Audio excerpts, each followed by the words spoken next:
In this video, I'm going to give you 2 great drills if you drop your hands as a hitter in slow pitch or in fast pitch softball. So dropping your hands is a really common swing flaw, and that's when you go, if as your hips start to rotate, your hands drop.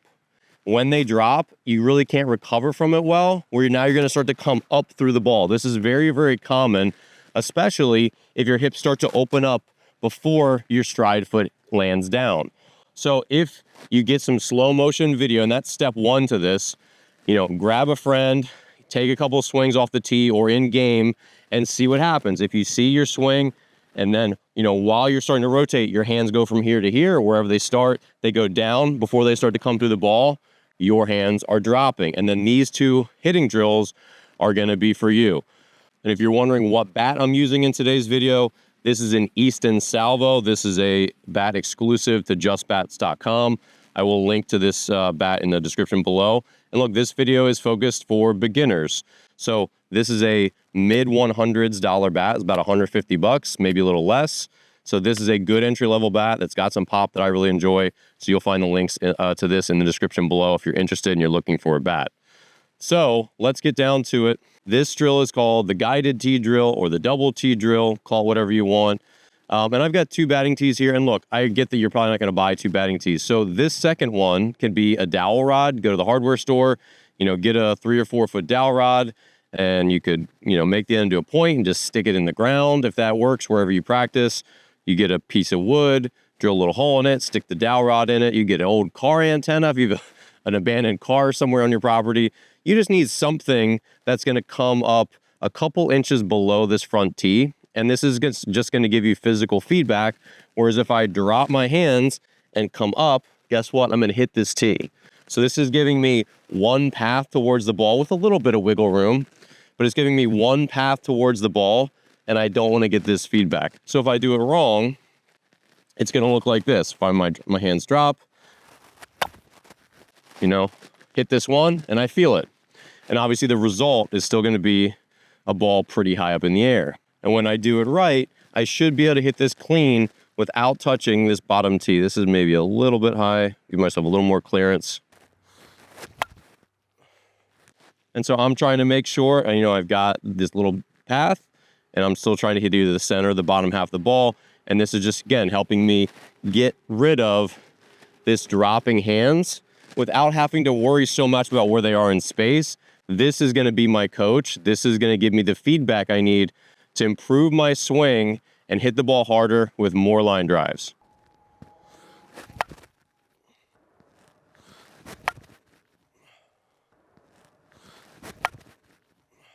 Now, as a bonus, if you're one of those slow pitch players who's working on their cut swing, that downward angled swing where you're working on hitting those missile backspin line drives and getting more carry on the balls that you hit in the air, this is a great drill for that too. Because again, you're reinforcing no upward space between you and the ball.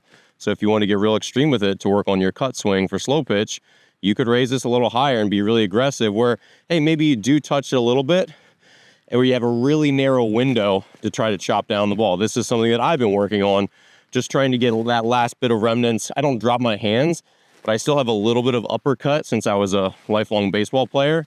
So this is a good drill, being really strict about it, to try to reinforce that, okay, I'm going to chop down on the ball. And look, that's going to be the result a lot of the time. I hit the top half of the ball because one thing with tee work is that you're still working on barrel accuracy.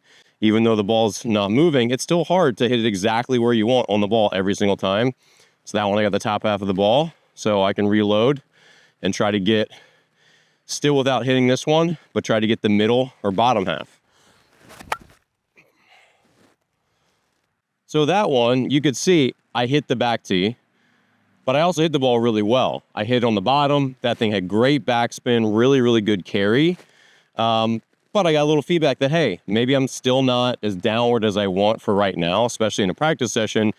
Sometimes you really need to exaggerate to make those changes to your swing, right? If you're really loopy, exaggerating a lot is probably going to end up getting you somewhere in the middle, at least for the time being. So that's a good result. Even though I got a little feedback, I'm going to try to be a little more downhill in the next one. That's okay. but I still got a little bit better and hit that one pretty well. The high tee drill. And this is really simple. You just get a batting tee, hopefully you already have one, and you jack it up as high as you can go, probably around chest high. If yours won't go quite this high, you can bring a little box, you can bring like a bucket. So if you bring your softballs in a bucket, you can dump them out, turn the bucket over, sit your tee on top, and get it up to about chest level.